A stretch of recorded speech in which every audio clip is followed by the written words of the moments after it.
અપેક્ષા કરીશ કે તમે મને અને મારા પરિવારને ન્યાય અપાવશો અને આવી કપટી શિક્ષિકાને સજા દેવડાવવામાં મને અને મારા પરિવારને હેલ્પ કરશો. મારા મર્યા બાદ તમારા બધાનો ખૂબ ખૂબ આભાર.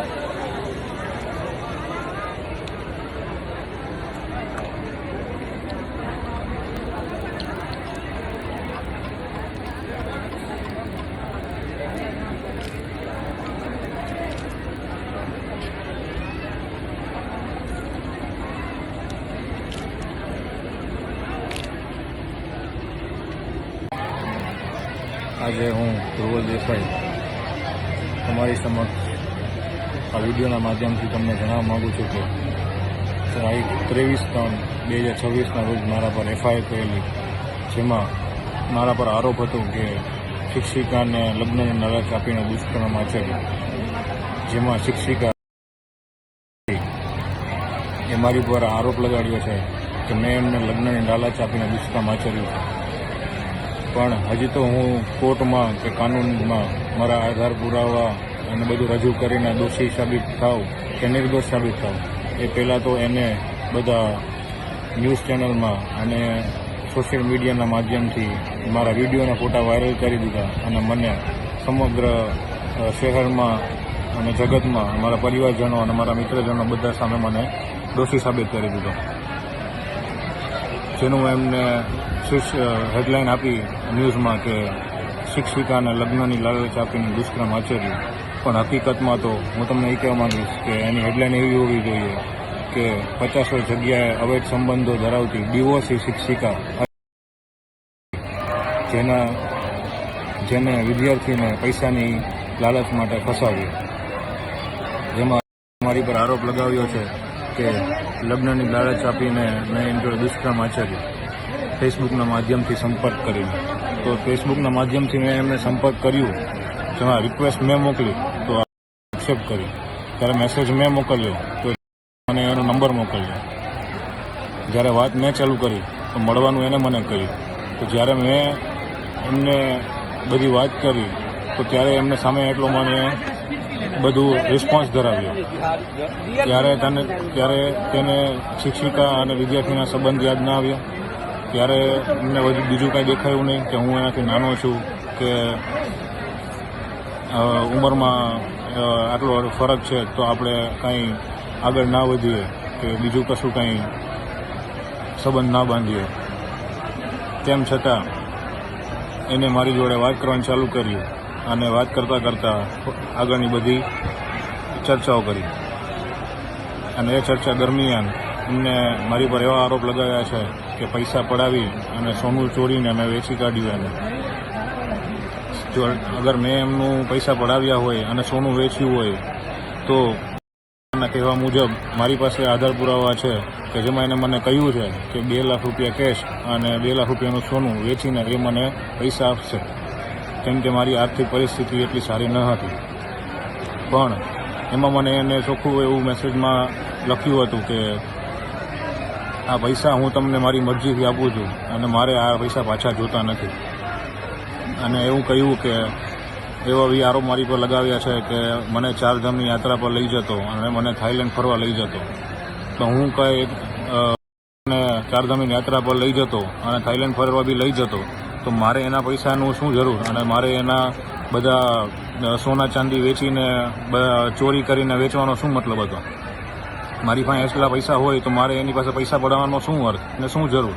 એટલે ખોટા બધા આક્ષેપ અને આરોપ લગાવીને મને આમાં ફસાવ્યો છે.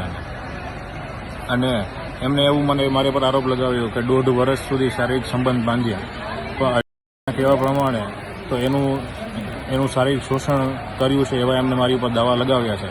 પણ હકીકતમાં તો એને એક કરતાં પણ વધારે લોકો જોડે સંબંધ હતા અને રાખવાની ઈચ્છા ધરાવતી હતી કે જેના પુરાવા એને મને મેસેજ થકી આપ્યા હતા કે હું તારી જોડે બી લઈશ અને હું અત્યારે લિવિંગમાં બીજા જોડે રહું છું, મારા ડિવોર્સ પછી એની જોડે બી રહીશ. તો આવી વ્યક્તિ, આવી શિક્ષિકા આપણે કેવી રીતે સારી સંસ્કારી અને લગ્નલાયક ગણી શકીએ કે જેથી આપણે એને લગ્ન કરવાની લાલચ આપીએ. તેમ છતાં એના છૂટાછેડા થઈ ગયેલ છે. છૂટાછેડા થવાનું કારણ એના મેરિડ લાઈફમાં એક્સટર્નલ અફેર્સ અને એનો એક 16-17 વર્ષીય છોકરો જેની કસ્ટડી એના ફાધરને મળી પણ ના મળી, કેમ કે એના અવૈધ સંબંધો અને અવ્યવહારો જગતમાં અને બદનામ નામ.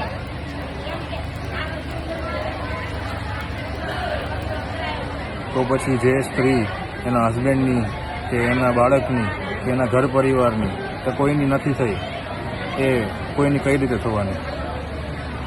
ત્યારબાદ મારી પર આરોપ લગાવ્યો છે કે ડિવોર્સી હોવાનો અને સિંગલ હોવાનો લાભ ઉઠાવ્યો.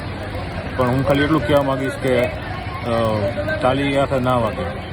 અને કંઈ 5 વર્ષની ન હતી, મારાથી 10 વર્ષ મોટી ઉંમરમાં અને શિક્ષિકા હતી, તો એમને લાભ ઉઠાવવાનો કે બીજો કંઈ પ્રશ્ન શારીરિક સંબંધ બાંધવાનો કે એવું કંઈ હોય નહીં. બાકી તમે જ કહો કે જે શિક્ષિકા વિદ્યાર્થી જોડે સંબંધ બાંધતી હોય એવી શિક્ષિકાને તમે કેવી ગણશો? તેમ છતાં જે બધા શિક્ષિકા બોલે છે અને ગુરુ શિષ્યના સંબંધને લાંછન લગાવવાના આરોપ લગાવે છે, તો હું તેવી શિક્ષિકા એટલું જ કહેવા માગીશ કે હું તો તમારા કરતાં ઉંમરમાં બહુ જ નાનો હતો અને તમારો ભૂતપૂર્વ વિદ્યાર્થી હતો. તમારા તો ડિવોર્સ બી થઈ ગયા હતા, તમારે એક બાળક બી હતું, મારે તો લગ્ન બી નહોતા થયા અને મને એટલી બધી સમજણ બી નહોતી. તો તમને તો એટલી સમજણ હતી ને કે તમારે આવું ન કરવું જોઈએ, તેમ છતાં તમે કર્યું ને તો તેમ છતાં કર્યું. અને તમને ખબર ન હતી કે આ બધા કારણોના લીધે તમારા માવતર કે મારા ઘરેથી આપણા બંનેના સંબંધ માટે હા નહીં પાડે, તો તમે આગળ શું કામ વધ્યા? ઉલટાનું તમે મને એવું કહ્યું હતું ફેસબુકમાંથી કોન્ટેક્ટ કરવા પછી કે હું અત્યારે લિવ ઇન રિલેશનશીપમાં છું અને હું આ રિલેશનશીપમાં રહીશ અને હાઇડમાં તમે મારી જોડે બી ગર્લફ્રેન્ડ તરીકે રહેશો, જેના મારી પાસે આ આધાર પુરાવા છે જે હું તમારી બધા સમક્ષ રજૂ કરવા માગું છું. તેની જોડે તમે મને એવું બી જણાવ્યું હતું કે મારા બોયફ્રેન્ડને ખબર નહીં પડે અને આપણે હાઇડમાં રહીશું અને હાઇડમાં રિલેશન રાખીશું, અને જ્યારે મારા બોયફ્રેન્ડ આઉટિંગમાં હશે કે બહાર ગયો હશે એને ખ્યાલ નહીં હોય ત્યારે આપણે પાછળથી મળીશું. ત્યારબાદ તમે મને તમારા ફ્લેટ પર તમારા ઘરે મને મળવા માટે બોલાવ્યો હતો અને ત્યારે આપણે મળ્યા હતા. અને ત્યારબાદ તમે મને 3 થી 4 વાર પાછો તમે મને તમારા ઘરે મળવા માટે બોલાવ્યો હતો. આવું થોડા સમય સુધી ચાલવા બાદ તમે મને એવું પૂછ્યું હતું કે મેં હજી સુધી લગ્ન નથી કર્યા કે કોઈ છોકરી નથી ગોતી, તો ત્યારે મેં તમને જણાવ્યું હતું કે મારે જિંદગીમાં કોઈ દિવસ લગ્ન નથી કરવા અને મારે કોઈ છોકરી બી નથી ગોતવી. તેમ છતાં તમે મારી જોડે સંબંધ રાખ્યા હતા અને તમારા લિવ ઇન રિલેશનશીપ જે હતા એનું તમે મને રોજિંદા વાત કરતા, ફોટા મોકલતા, વિડીયો મોકલતા, તમે શું કરતા એ મોકલતા, તમે ક્યાં ફરવા જતા દિલ્હી ને આ તે હોટલમાં ક્યાં જતા એ બધું તમે મને મોકલતા અને મારી જોડે બી વાત કરતા અને મને બી મળતા તમે. તો ત્યારે તમને આ બધું શિક્ષિકા અને વિદ્યાર્થીના સંબંધનું બધું યાદ ન આવ્યું? ત્યારબાદ પર એવા બી આરોપ લગાવ્યા છે કે સગાઈ કરી મેં એમની જોબ મુકાઈને ફોરેનમાં સેટલ થવાના એમને વાયદા કર્યા. પણ હકીકત તો એ છે કે મારી સગાઈ થઈ એ પહેલાં જ એને જોબ મૂકી દીધી હતી અને સમાજમાં અને શહેરમાં એનું બદનામ નામ હોવાથી અને પૈસા પડાવવાના આવા ધંધા કરવાથી એમને આ શહેર છોડીને ફોરેનમાં સ્થાયી થવું હતું, જેના માટે એને મને જરિયો બનાવ્યો હતો અને મારા નામ ચડાવે છે ન્યૂઝમાં અને મીડિયામાં બધે. આ તો હું નાનો છું અને મારા લગ્ન નથી થયા, પણ સામે કોઈ બીજો ડિવોર્સી હોય અને તારી જોડે લગ્ન કરવા માંગતો હોય અને તારા આવા બધા કામ એમને ખબર પડે કે બધું પૈસા પડાવવાના ધંધા કરે છે અને અવૈધ સંબંધો બાંધે છે બધા જોડે, તો તારી જોડે કોઈ લગ્ન કરવા માટે રાજી બી ના થાય. ત્યારબાદ એવા બી આક્ષેપ છે કે મારી માતાએ તેમને અપશબ્દો બોલ્યા અને એવું કહ્યું કે ગુંડલની ગુંડી છે અને રૈયાણીની દીકરી છે. તો એવું જ હોય તો મારી માતા ગુંડલની ગુંડી હોય તો એની પર 50 કેસ હોવા જોઈએ અને તું એનાથી બીતી હોવી જોઈએ. પણ એમ છતાં અપશબ્દો તે બોલ્યા છે, મારા મંગેતર પર હાથ તે ઉપાડ્યો છે અને મીડિયામાં ફોટો અને આવું બધું વાયરલ કરીને મારું નામ બદનામ તું કરે છે. તો ગુંડી છે કોણ, મારી માતા કે તું? ને પોતાની સંતાન પર આવા કોઈ આક્ષેપ નાખતું હોય તો કોઈની બી માતા થોડું તો બોલે છે. જે મારી માતાએ તને કહ્યું એમાં અપશબ્દ ન હતા, ખાલી એમણે તમને સમજાવ્યું હતું કે તમે આવું ના કરો, તમારી ઉંમર જો, તમે શિક્ષિકા છો, કંઈક લાજ રાખો. તેમ પછી બી એમને મારી પર એવા આરોપ લગાવ્યા છે કે સવાર બપોર સાંજ હું ત્યાં જમવા જતો અને એમને વાઈફની જેમ ટ્રીટ કરતો.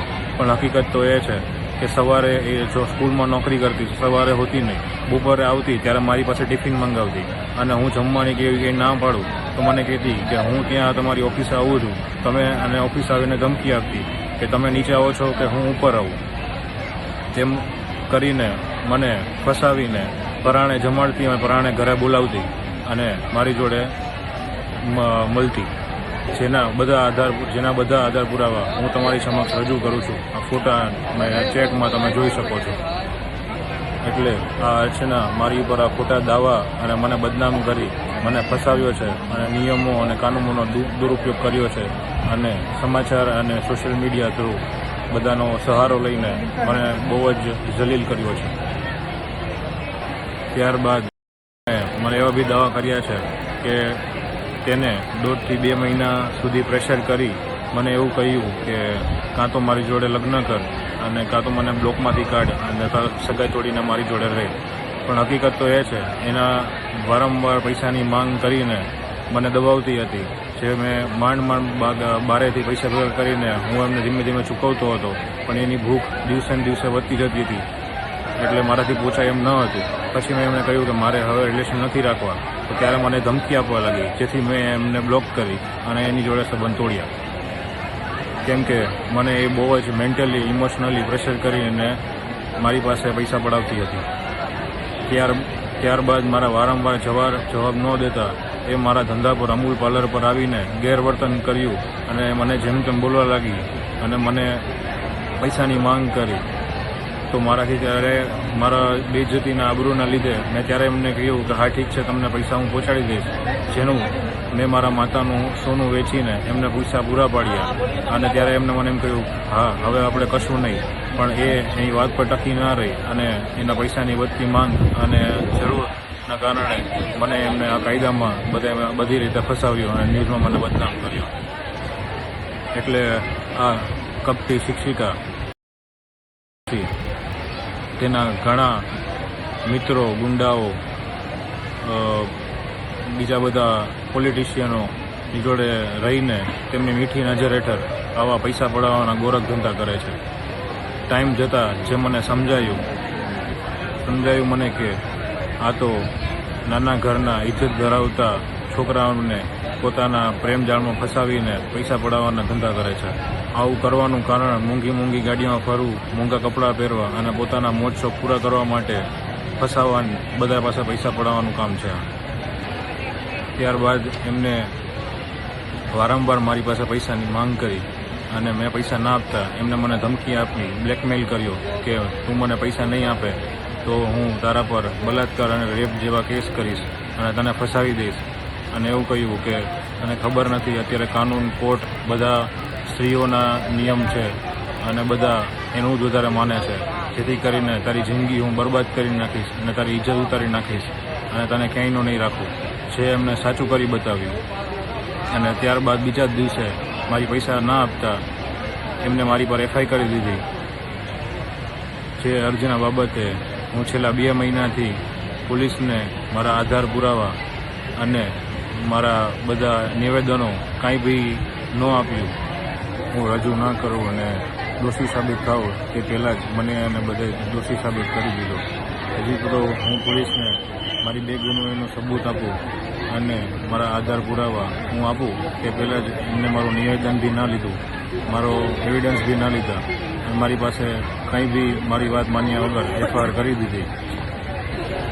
ત્યારબાદ વકીલો થ્રુ એમને મને એવું જણાવ્યું કે તમારે અગર બદનામ ના થવું હોય અને કેસ પાછો લેવો હોય તો સમાધાન પેટે 25 લાખ રૂપિયા આપો, નહીં તો તમને હજી બદનામ કરીશું અને જેલમાં મોકલીશું અને સજા અપાવીશું. જેમાં રાજકોટ કમિશનરશ્રીને મારી ન્યાયની એક જ માંગ છે કે મારા જે આધાર પુરાવા, એવિડન્સ છે, મારી જે બેગુનાહી છે એ સાબિત કરવાનો મને હક છે કે નહીં, મને કંઈ બોલવાનો હક છે કે નહીં, કે બધું તમારા પોલીસ કર્મીઓ દરેક એફઆઈઆર કરીને કોઈને દોષી સાબિત કરી દે છે. એટલે રાજકોટ કમિશનરશ્રીને મારી એક જ રિક્વેસ્ટ છે કે આ વિડીયો બાદ આ એફઆઈઆરની પૂરતી શોધખોળ કરો અને મારા મર્યા બાદ મને સાચો ન્યાય અપાવજો. કારણ કે અત્યારે હું નિર્દોષ છું, તેમ છતાં મારે દોષી સાબિત થવું પડે છે. અને હું કાંઈ આમાં આધાર પુરાવા સબૂત આપું એ પહેલાં જ મને બધાએ દોષી સાબિત કરી દીધો છે. કારણ કે મેં કોઈને લગ્નની લાલચ નથી આપી અને કોઈની જોડે દુષ્કર્મ નથી આચર્યો. આ બધા કપટી શિક્ષિકાના પૈસા પડાવવાના ગોરખ ધંધાઓ છે. હવે મારાથી મારા પરિવારનો આ માનસિક ત્રાસ અને સમાજમાં બદનામી સહન નથી થતી, જેની ગુનેગાર શિક્ષિકા અને તેને મરતિયાવ છે. તેમ છતાં મને દોષી સાબિત કર્યો છે. હું મારા માતા પિતા, મિત્રો અને મને લાગતા ઓળખતા જેને મારા પ્રત્યે સ્નેહ છે એની માફી માગું છું કે મને માફ કરજો. જે ખેતી હતી કે અત્યારે કાનૂન ને બધું સ્ત્રીઓનું છે એને સાચી કરી બતાવ્યું છે અને હું નિર્દોષ હોવા છતાં એને મને સમાજમાં દોષી સાબિત કરી બતાવ્યો છે, જેના કારણે હું હવે આ ઝેર પીને આપઘાત કરવા જઈ રહ્યો છું. મને માફ કરજો. કેમ કે છેલ્લી વાર મારી એવી ઈચ્છા હતી કે બાબા કાશી વિશ્વનાથના દર્શન કરીને હું એમના ધામમાં જાઉં. જેમાં મેં મારી માતાનું સોનું વેચીને બીજા દિવસે એમને ઓનલાઈન 4 લાખ રૂપિયા અને કટકે ઓનલાઈન ટોટલ 6,80,000 રૂપિયા. અમારી તમામ માહિતીથી અપડેટેડ રહેવા માટે જોડાયેલા રહો ત્રિશુલ ન્યૂઝ સાથે.